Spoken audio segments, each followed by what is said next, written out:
there? This is Tasha, and welcome to the TNA Pro Show. As always, I'm joined by my co-host.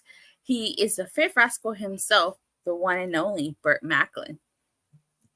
Hi, how's it going? It's going good, all right. We got so much to talk about tonight with such a banger of a show. Let's kick things off talking about the main event, the six-way elimination match for the TNA World Title. It's Joe Hendry versus Frankie Kazarian versus Moose versus Josh Alexander versus Nic Nemeth versus Steve Maclin. Now, the big question going into this match was TNA going to put the world title on Joe Hendry, considering all the momentum he has right now? That was a question. And you and I predicted that they would.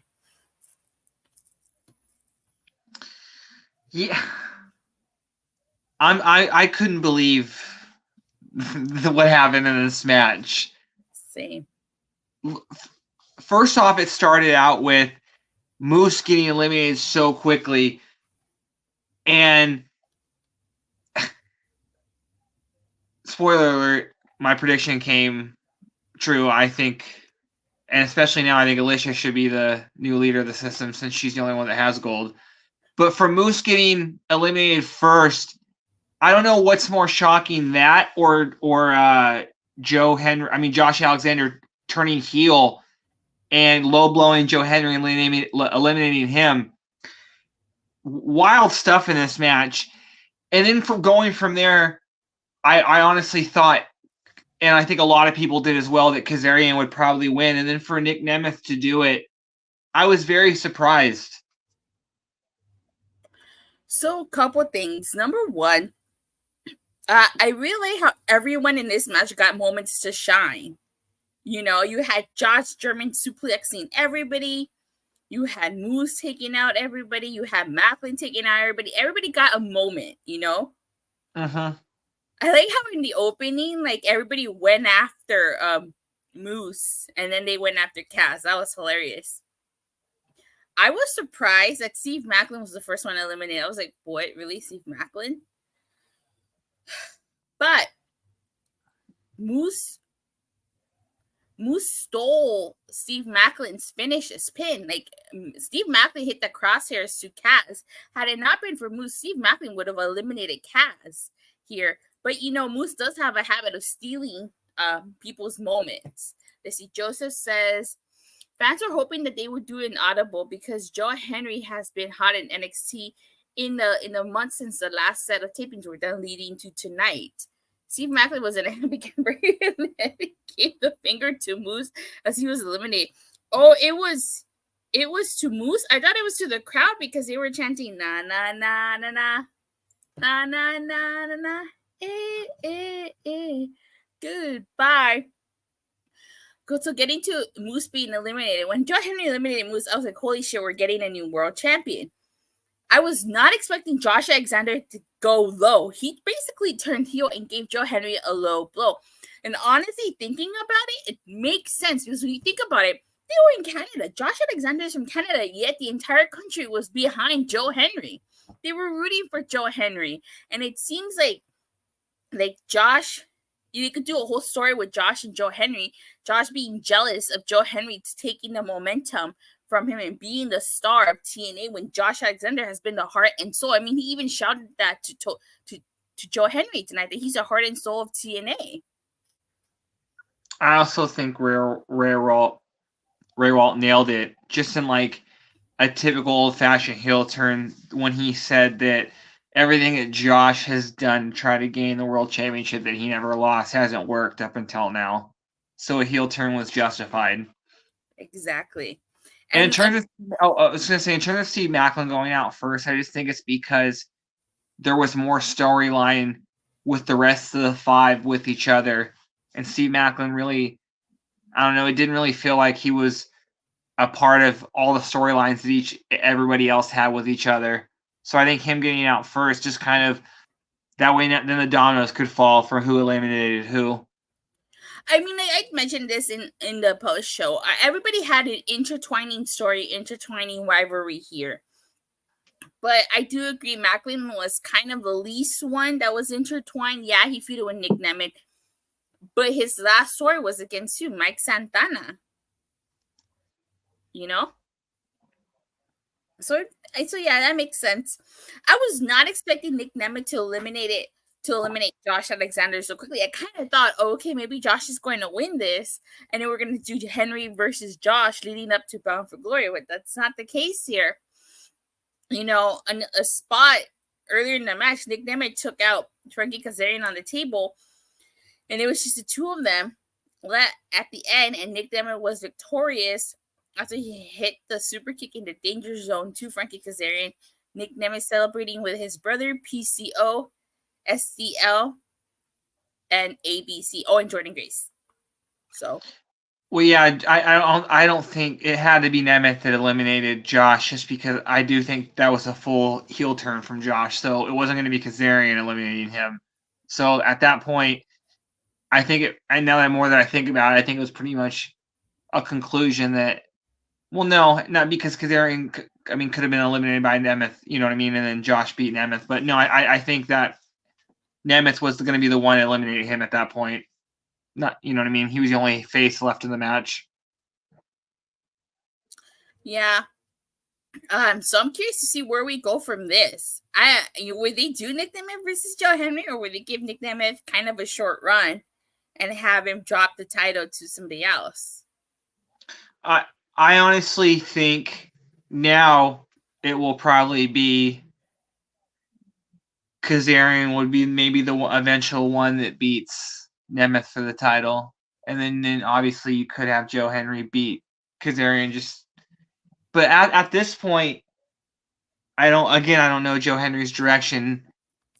Feuding with Josh Alexander, I wouldn't think that Josh would lose just because he newly turned heel, unless Joe Hendry was just in the way of his new heel turn. They're not really planning on doing anything with Josh, with him and Josh. You know what I mean? He could have just been collateral damage and just him, the first one there. So again, I don't know.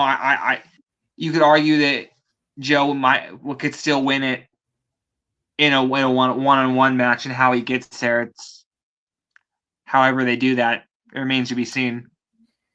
Joseph says, I could see Nick lasting till at least Bound for Glory as world champion. Don't think the title would change hands in between.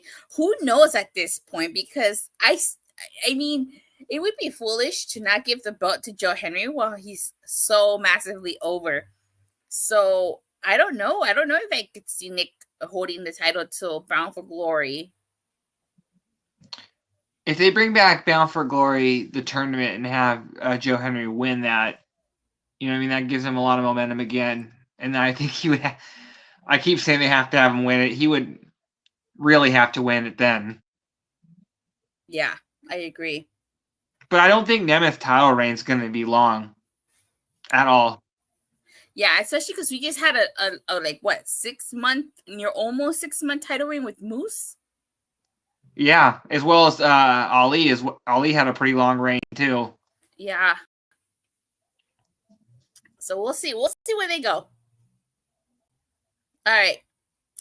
So Slammiversary, the Countdown to Slammiversary kicked off with a fatal 4-way match: Tasha Steelz versus Gisele Shaw versus Faby Apache versus Zaya Brookside. Now, I have to say, this was a really great match, great showcase of the Knockouts division. Tasha Steelz being dressed like Cruella de Vil over here.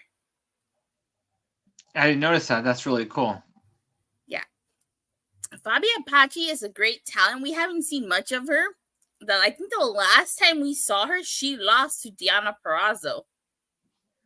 And when was this? Do you remember the date? Well, not the date. It doesn't matter. Do you remember when this was? I think it was in 2022. Because it was before Trinity ever joined TNA. Okay. I think it was when Deonna was doing her Champ challenge. Okay. I think you're right, because when she was working in Mexico, I think you're right, because she was the AAA women's champion, I believe. Yeah.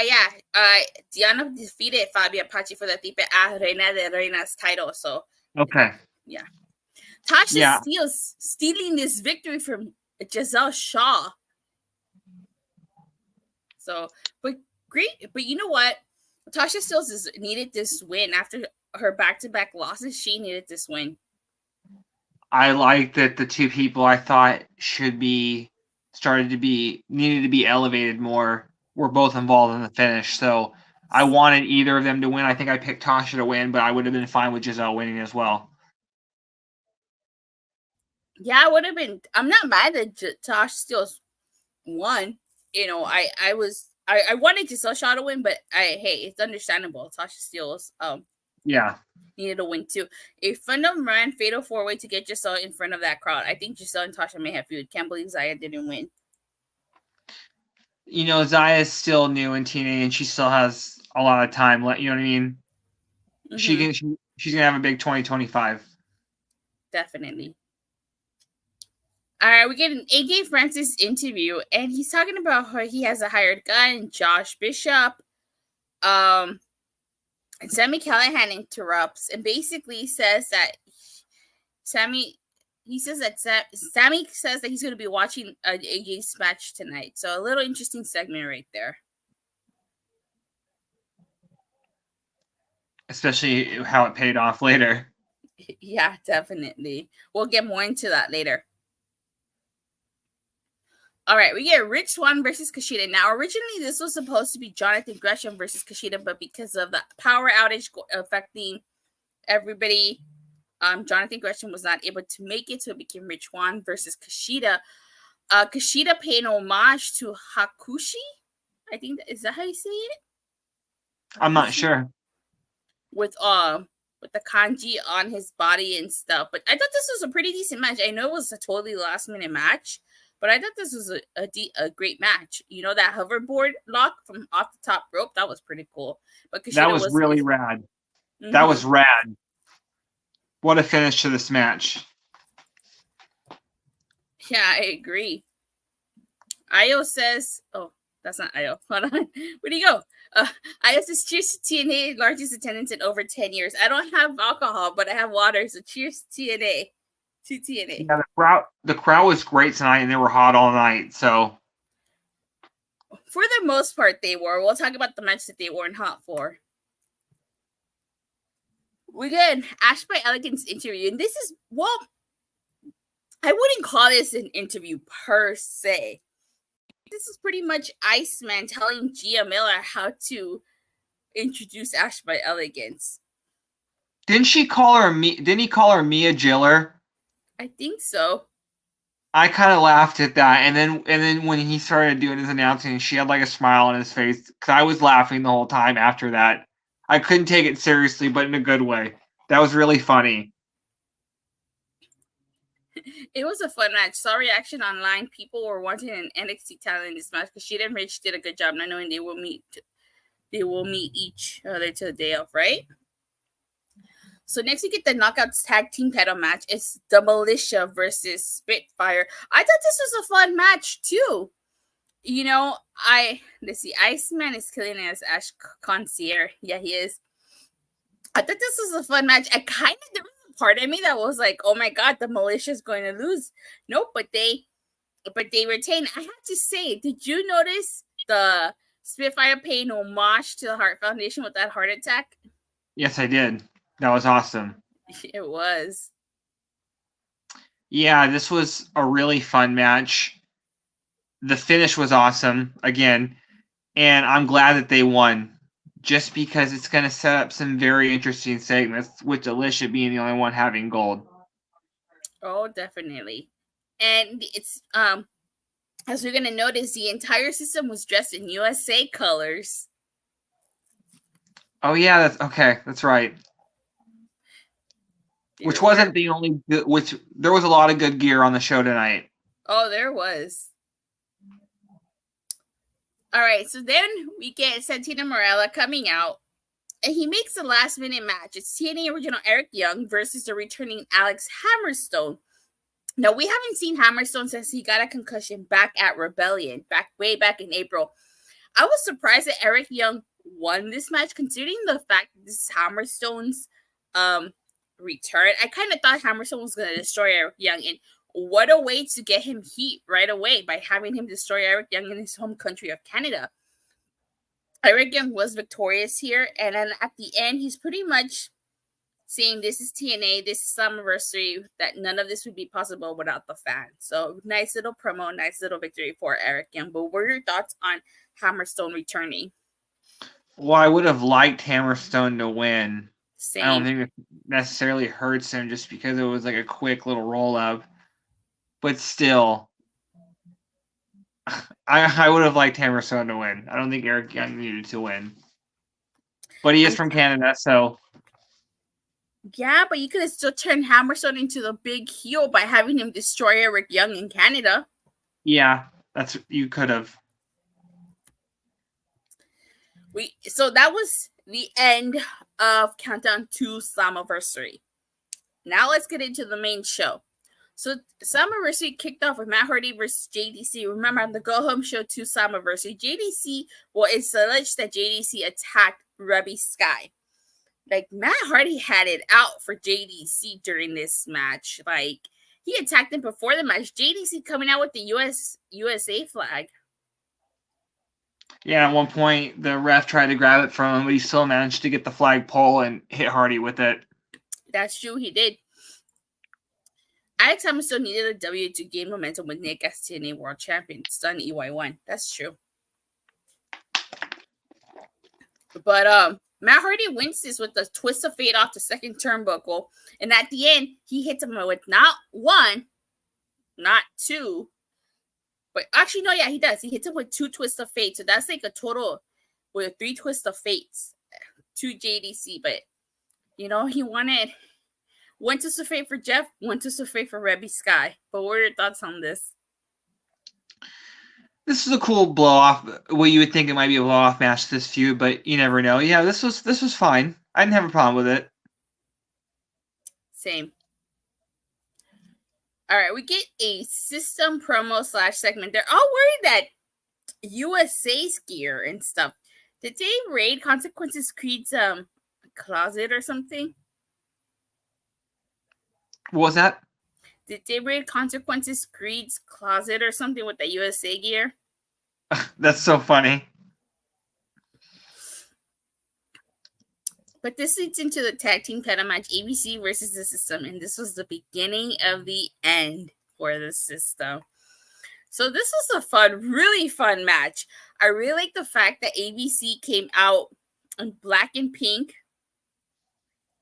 And they also, they did the Magic Killer to Eddie Edwards. What were your thoughts on that?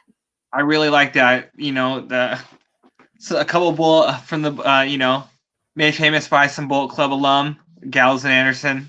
I really like that. Yeah. That was an awesome spot. Not only that, but they also did the Heart Attack.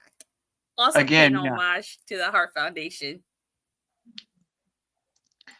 And then there was a little interference at the end with Alisha, but then they managed to hit the 1-2 sweet. And I think, are they 3-time champs now?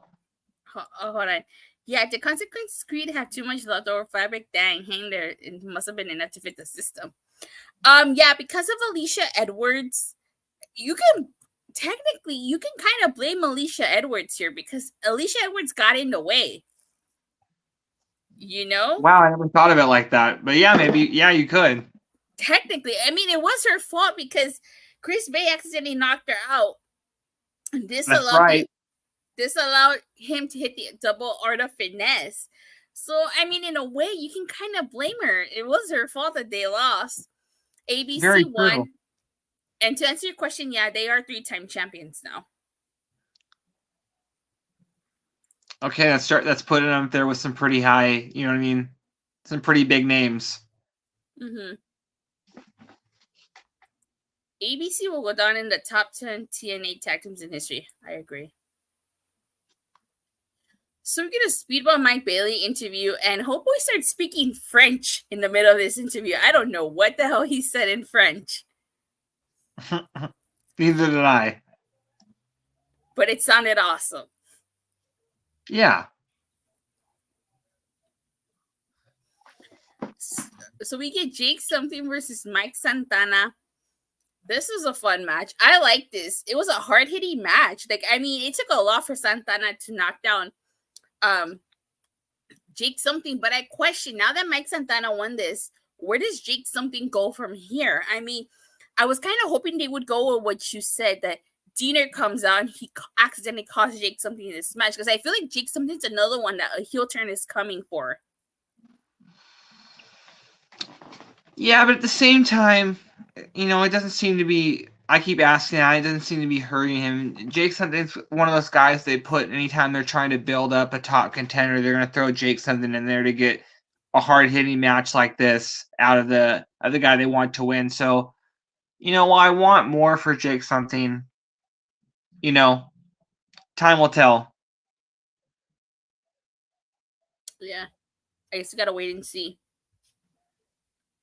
So we get an Eric Young promo, and he's talking about his win over Hammerstone, and he pretty much wishes, I believe, everybody good luck.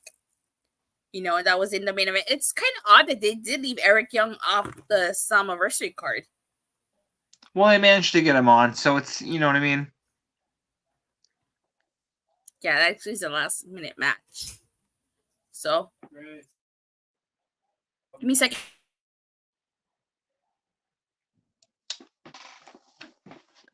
And real quick on the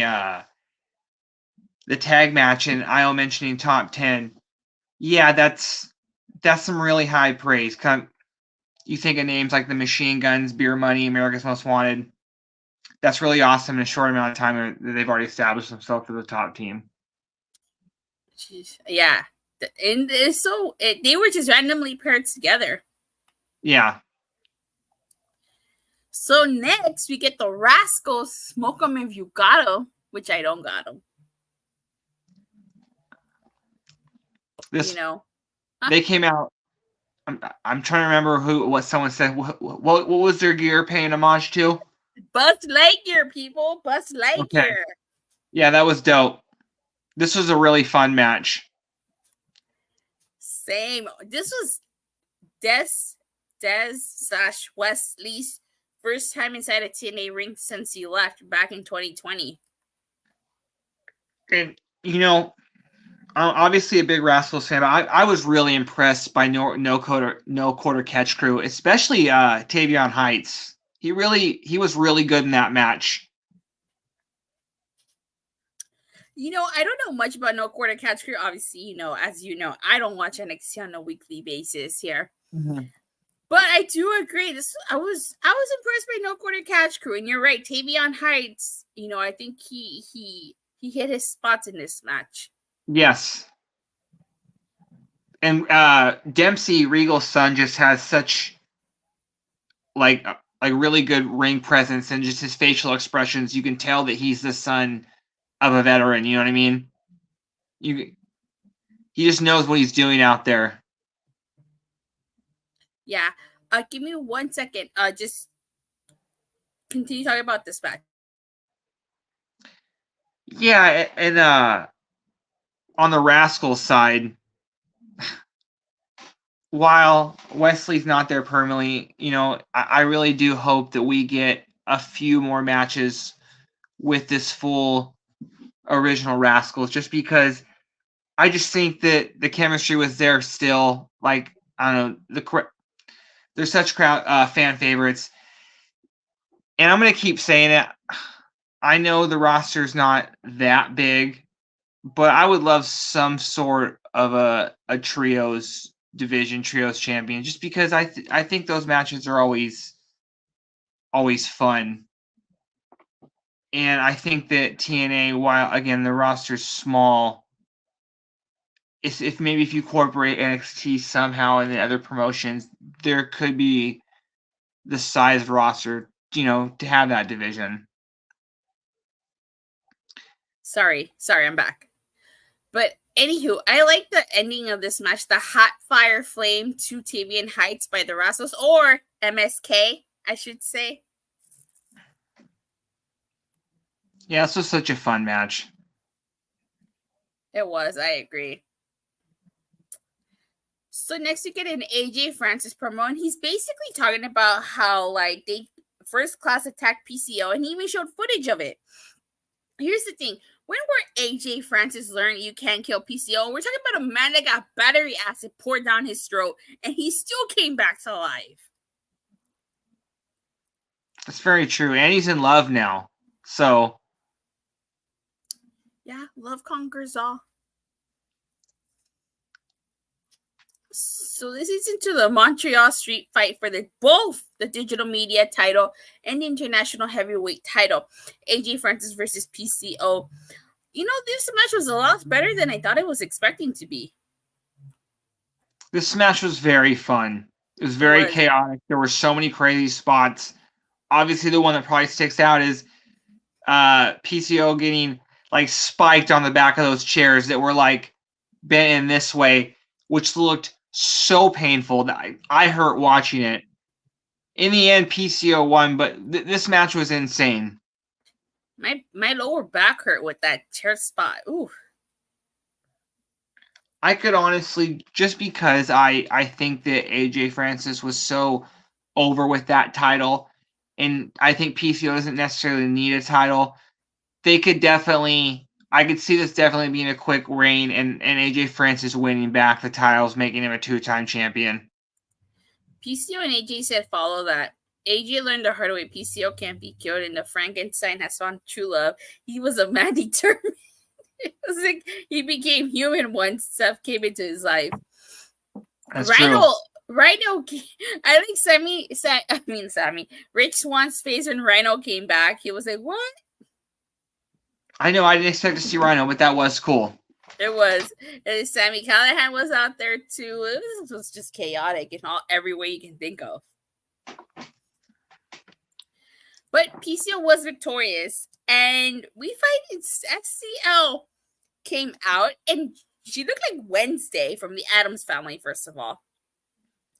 And she asked PCO to marry her, and PCO accepted. Tell me why I think this wedding is going to end in a total disaster. I don't know why you think that. Not like there's years of proof of that. Well, okay, or maybe it'll be like ODB in Eric Young's wedding. No, I'm assuming it's going to go bad. It's just going to go real bad. And they live happily ever after. I have to say, though, great pay-per-view. Yes, we agree, Cameron. Great pay-per-view. It's wrestling weddings. No wedding ever ends good. That has to be right to be concerned. Thank you, Joseph.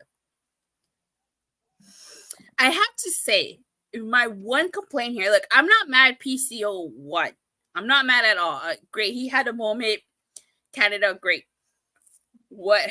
Let me see. I'm hoping for Bully Ray Brooke Hogan wedding. I didn't see that wedding, so you got to give me the details as to what happened in that. Oh, Taz turned heel and joined the Aces and Eights. And it was just, a typical, the wedding went bad. I believe the cake was put on somebody. Just a typical wrestling wedding. Oh, okay. Oh, so before we move on, last point. I'm not mad PCO won. Great, he had his moment. But what I am mad at is the fact that this is a third title reign within the last couple of months. Crazy Steve had a decent title reign. Laredo Kid had a very short run, and then you bounced it off to AJ Francis, and now you're to PCO. Not saying everybody needs a 6-month title reign. That's fine. But my complaint is they haven't done much with this digital media title. I mean, for God's sakes, it's called the digital media title. Why isn't this shown on Explosion? They haven't really done much with it. Well, AJ Francis was starting to. I think this was a quick title reign just because PCO was the driving force from really building up the attendance for the show. He's the hometown guy, so I think this will be a very short reign. I'm assuming, like you said, maybe AJ Francis gets it back. Yeah. No, I still think you could do so much with that digital media title, but that's just me. So next we get the Knockouts title match, Jordynne Grace versus Ash by Elegance. I have to say, this match surprised me because I was expecting this to be, I don't want to say a squash match, but I was expecting Grace to pretty much squash Ash by Elegance. And I think this has been Ash by Elegance's best match to date. I think she really showcased what she can do. I mean, when she hit that Canadian Destroyer, I was really surprised. This went from being a match that I didn't really care for to being a match that got me hooked. It started off slow and it picked up towards the middle. And the crowd was kind of dead at the beginning, but even the crowd got into it too. So this match surprised me, honestly. Yeah. Obviously, Jordynne looked amazing. She always does. She continues to look really dominant. Ash did have some really good spots where it showed that she does belong. I'm interested to see. I'm actually just more interested to see as time goes on as Jordynne's champion what they do. Obviously, has Tasha challenged Jordynne in this title reign? Not one-on-one. So obviously, Tasha will probably get a match either here, in between the next pay-per-view or next show or at that show. So, I'm just interested to see going forward who they position to take the title off her, just because her deal is coming up soon. Oh, no, I was wrong. She did challenge her one-on-one. Okay, so, it's going to be interesting. Yeah, it definitely is going to be. We got to wait and see. Oh, and then how can we forget about Rosemary chasing away the concierge? That's right. It seems like they're setting up a feud between Rosemary and Ash by Elegance now. Which is fine. Definitely. So next we get the X Division title match, Speedball Mike Bailey versus Mustafa Ali, which in my opinion was match of the night. Yeah, it was. It got a little bit too hokey. There was a little too much happening at the end of the match with Earl Hebner coming out, and then Trent Seven being one of the Secret Service members. There was a lot happening, but it was still the match of the night. I think one of my favorite spots in this match was when Ali blew the kiss to Veda Scott, Mike Bailey's wife. He was like, he was just like being such an asshole. He has been a great heel in this run. He had a great X Division reign. I'm congratulations to Mike Bailey, but also we have to congratulate Ali. But yeah, this was an amazing match. I have to say, like, the crowd was ripping Ali a new one. They were saying "fuck you" to Ali. Well, Bailey's the hometown guy, so it makes sense. Yeah, they definitely got a little chaotic towards the end, like you mentioned. Like Trent Seven was one of the security guards. Then Earl Hebner came out. Oh my god. Earl Hebner redeeming himself in Montreal, because you remember Earl Hebner was a referee for the Montreal screw job. Oh, I remember. Yeah. So he definitely redeemed himself tonight in Montreal, and like Ali put his hands on the official. I don't know if you noticed, but there was a guy in the crowd that flipped off. I think he flipped off Earl. Well, yeah, he thought we were going to see someone from Canada get screwed again. Especially when they did that spot where Ali did Mike Bailey in the sharpshooter. Yeah, This was a very great match. Yeah, I agree with you. Match of the night. Yeah. Then I like the fact that Mike Bailey put Ali in the sharpshooter and Ali tapped out. So Mike Bailey won by submission. That was great. A lot of tributes to the Hart family this show. You know the only thing was missing from this show? What? A cameo from Natalia. Well, it can always still happen, but I agree with you. That would have been the cherry on top. I agree with you. And so last but certainly not least, we get a Santino Marella segment. He was watching as Mike Bailey won. Remember, he wanted Mike Bailey to kick Mustafa Ali's ass here. Mm-hmm.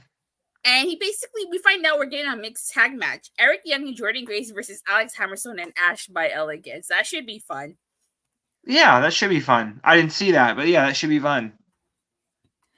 I was about to cuss if Mustafa won. This TNA run has allowed Mustafa to show their day what they missed out on when they wouldn't let him bring this out. He has a hit home run. Yeah, Mustafa Ali, fantastic job as X Division champion. Give him his fucking flowers. He did such a fantastic job. And we're going to end the show there. So we already talked about the main event at the beginning. Overall, I thought this was a fantastic show, top to bottom. There's not really anything I disliked on tonight's show. What about you? While there were no big surprises, every match delivered. Definitely. This was an easily home run of a show. Hell yeah.